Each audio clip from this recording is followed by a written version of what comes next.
What is up, everyone? It's Simon, and you know, this thing that I like to do called take photos, people ask me A, how I do it, but A, how I edit, and I don't know why I just said two A's, but I'm going to show you guys how I edit photos right now.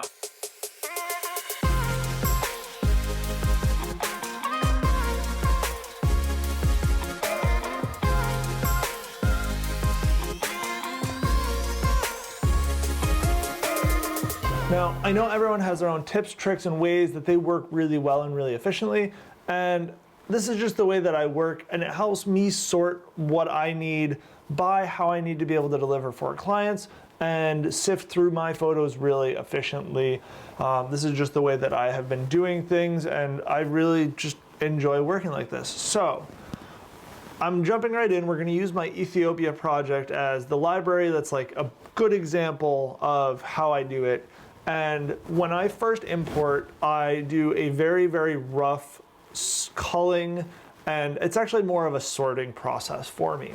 So if you look, you can see a lot of green. So basically what I do is I color code based off of what the image is. If it's a behind the scenes image where it's got gear, things like that, I color code it blue. If I have people in it, faces, things like that, I code it green. And if I don't have any people, it's more of like a landscape shot, or there are people, but they're really small, like it's less of a portrait, more of just people in an environment, I color code that red. You could break that down further if you wanted, because we do have more color options in Lightroom, but that's just the way that I've been doing it. And that lets me really sort what I'm trying to get. Like a lot of times I'll be talking to clients and they'll be like, I need a good portrait of this. This lets me get in and find that good portrait, find what I'm looking for, and so on and so forth. And then after I do that, I will do one mass sort of going through and finding my first pass of like what's the best of the best. And now a lot of people I know start at 1 star or they'll do a color. The way that I do it is I actually start at 3 stars. So 3 stars is kind of my middle of the road. Like this pass is my first pass, but it gives me room to like then make finite adjustments on whether like this is passable, but I don't like it as much. The client might need something along these lines, but I'm not gonna send that in like my first review. And then I can go up to 4 and 5 stars for like an image that really wows me and that I think will really help the client. And so as you can see in my library, we've got a lot of 4 stars and you've got some 3 stars in there. Oh, we're set to 4 star, that's why. So we are actually, there we go. Now we're back at 3 star. So you can see we've got a wide variety of images, and some of this is just like first pass, gets it through. And so for Ethiopia, we were trying to deliver about 100 images. And so after I did my first pass with the 3 stars, I went back through and I said, all right, now what really stands out to me that would be an image that could get attention from someone. And so then that was when I started to get the 4 stars in there, just so that way we knew what would work well for the client and then get their feedback on those images specifically. It was really tough breaking it down. I think my first pass, we ended up with somewhere around 450 images and maybe 500. And then second pass, I got down to about 200. So it just definitely takes some time. And that's where being able to reduce some down to like the 2 star and 1 star makes it handy, so that way it's still searchable, that it's like an okay image, but it's not the most amazing. So like if I sort through here, we've got 192 4-star images. We've got, 597 3-star.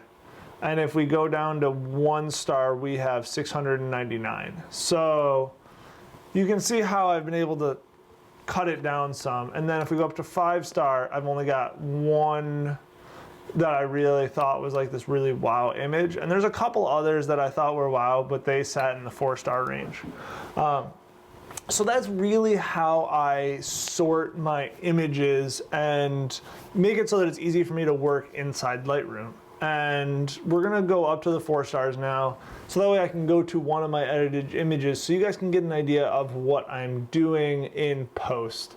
I'm a huge fan of presets, but I am a huge fan of making your own presets because everyone has different specific looks that they're going for and what they're hoping to get out of an image and so on. We're gonna go down. Where is one of my favorite photos?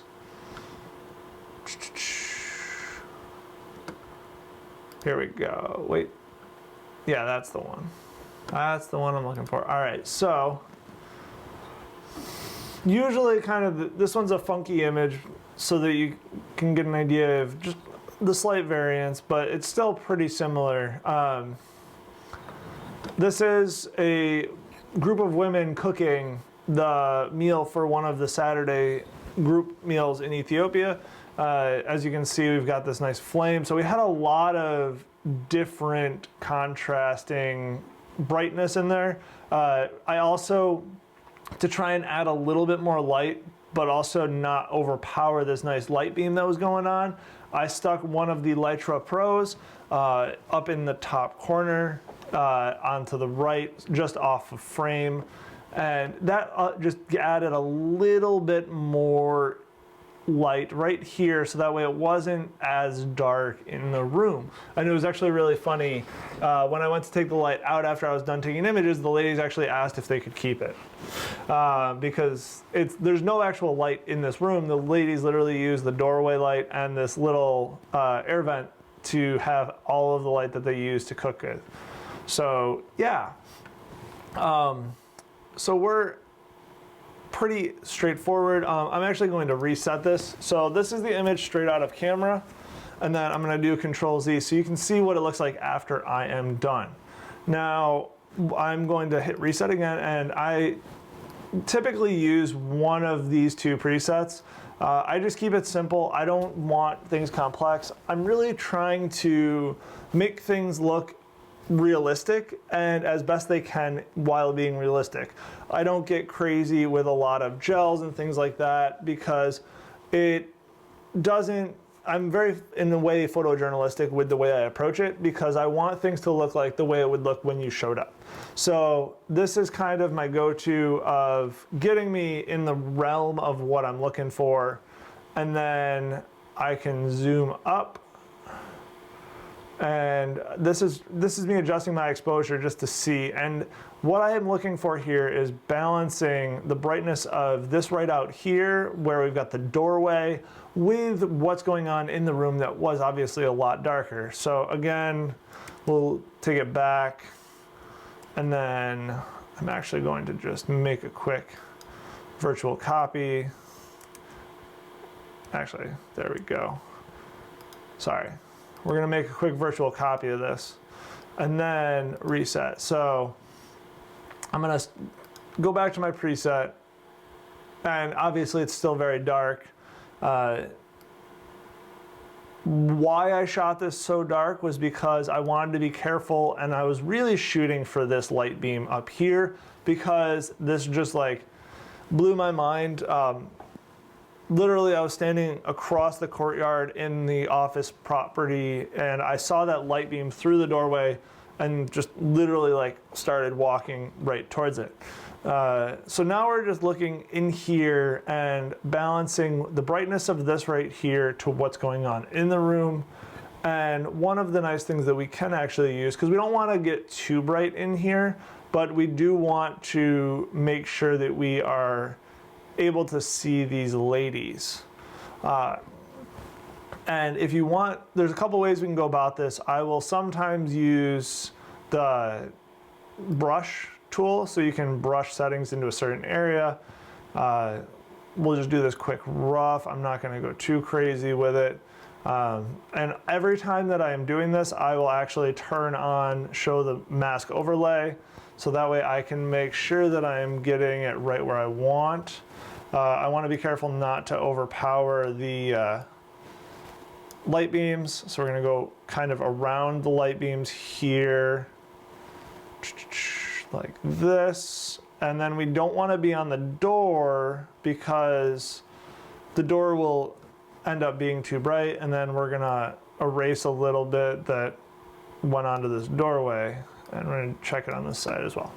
Now again, I'm just being kind of rushed, or rough I should say. And then we're gonna bring up the shadows a little bit more and the highlights a little bit more inside. But yet we're still keeping this and the light beam pretty evenly lit. So now you can see it was a little darker in the original, but still looks pretty good. I'm trying to be careful that we don't pixelate too much in here, mostly because this was shot with the A7R Mark III, so we've got a lot of data with it, but it's not necessarily like free reign to do exactly whatever we want. Just because there was so much haze in this room from the cooking, and there's actually rice in that dish. And then one thing that we can do with the gradient is actually erase this small area down here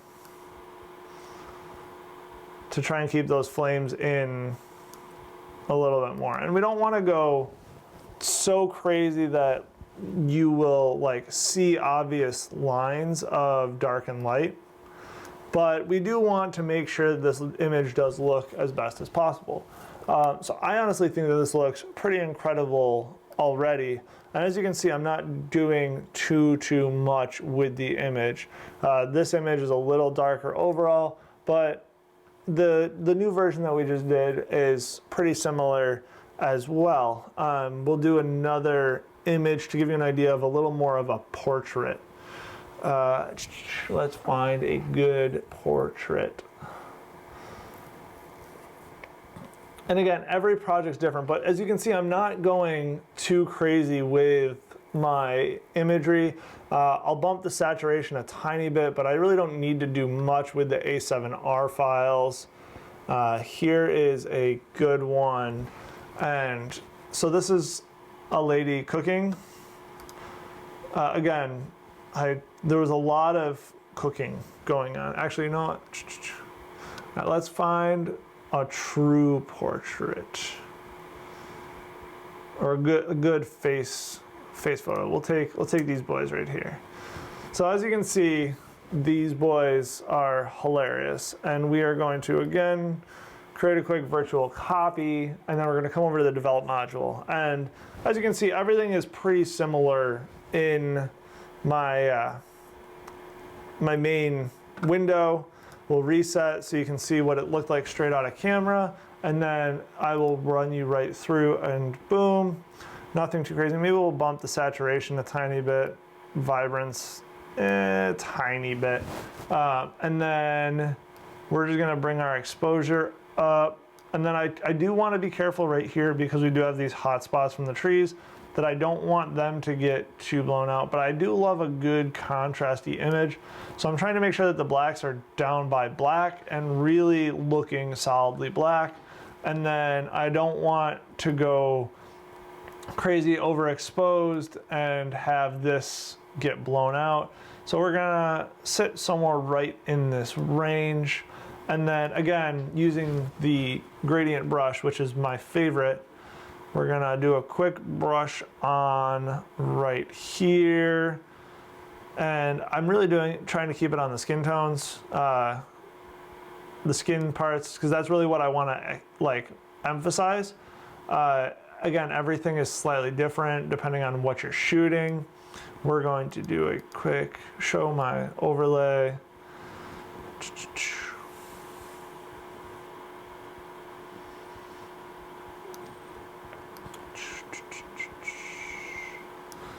We're going to increase our feather a little bit,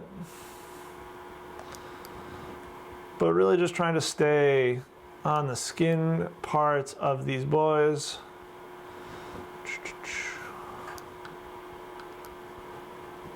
because then what we can do is we can actually isolate and create a little more contrast on their faces without having to do too much. So now what we can do is we can really make sure we're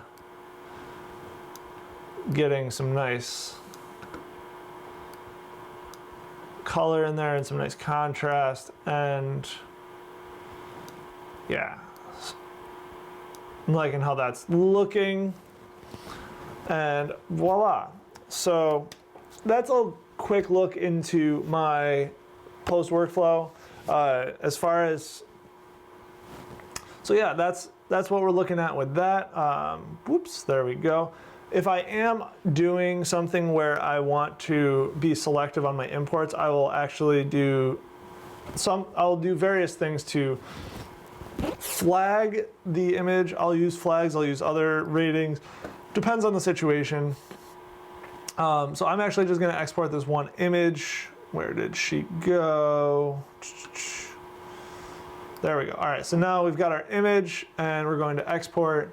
And I am a huge fan of JPEG Mini. I am also a fan of presets, so I do custom settings. This would be schoolyard, we'll call it.